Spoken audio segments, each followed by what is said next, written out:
Hello and welcome to the Starlight Caravan Center. In my headcanon, this is where all of the caravans in the rebuilding Commonwealth come, gather supplies, and head back out. So I wanted to kind of have a caravan truck stop mall sort of feel to it. So here you can kind of see how I've envisioned this web of transporting goods around the Commonwealth. Of course, this all happens on Brahmin, so we need a place for the Brahmin to rest. I built a barn over here. I put some of the Brahmin troughs in the barn, and surprisingly, that's where they go. So that worked out pretty well.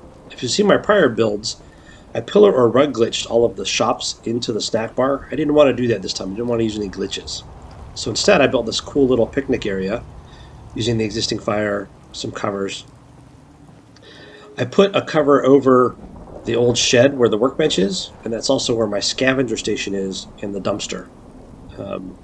And then over here is where I fast travel in and out so that I can get there.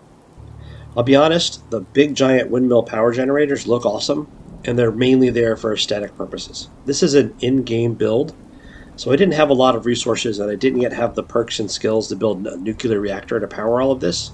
So they do provide some power for the settlement, but they're primarily there because they look pretty cool on top of the drive-in movie theater screen. We come over here, we go past the small purification plant, we go up to our mini caravan mall, and here we have our shops on the left hand side as we pass down. General store, our armor store, weapons store, clothing store. Still working on putting some shelves and other displays in so that it looks like they're functioning stores. Across the way here we have the bar, which is of course very important for any caravan stop. Whenever possible, I tried to use non-powered lighting like candles or fire buckets or other things. The only glitch I used in building this settlement was the Wi-Fi glitch, which means that this tower here is really powered by generators up on top of the drive-in theater screen and not by a generator nearby, which makes it work pretty well. Heading over here, we have all of the farming. So when you have provisioners, even though they don't stay there all the time, you have to have enough food, water, and beds to cover the provisioners, even though they're on the road, call it 90% of the time. So this is a backside view of the mall that we have. Coming around the corner, I really used the existing structure for kind of bunkhouse purposes. So you'll see there's like 3 beds in there.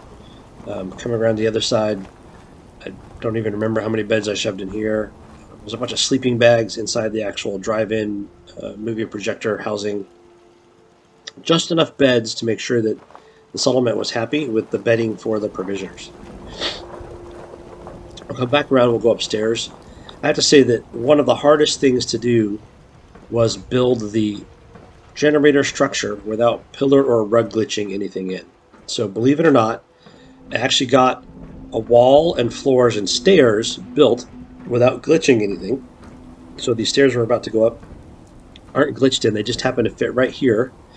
I added a couple of other walls down the way, you can see them in the background there, just to make it look as though this whole structure is supported. Of course we know in the game mechanics it doesn't really need to be supported, but I thought it would look better from an aesthetic perspective if it pretended like it had walls on the back to support everything. So here we are, we're up pretty high.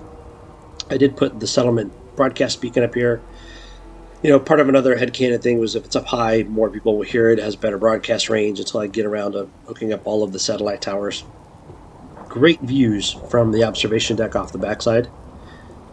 We go over here, you can actually see all the way into like the Super Duper Mart and part of the city. And then if we turn around here, we'll walk back over to the other side. And you can see, Concord and the museum off in the distance there. It's kind of a gray, rainy day, and I haven't built the perks or skills to build a mortar to take care of that, so you just have to live with the gray, rainy day. Come over here, we'll take a look at what it looks like from the top.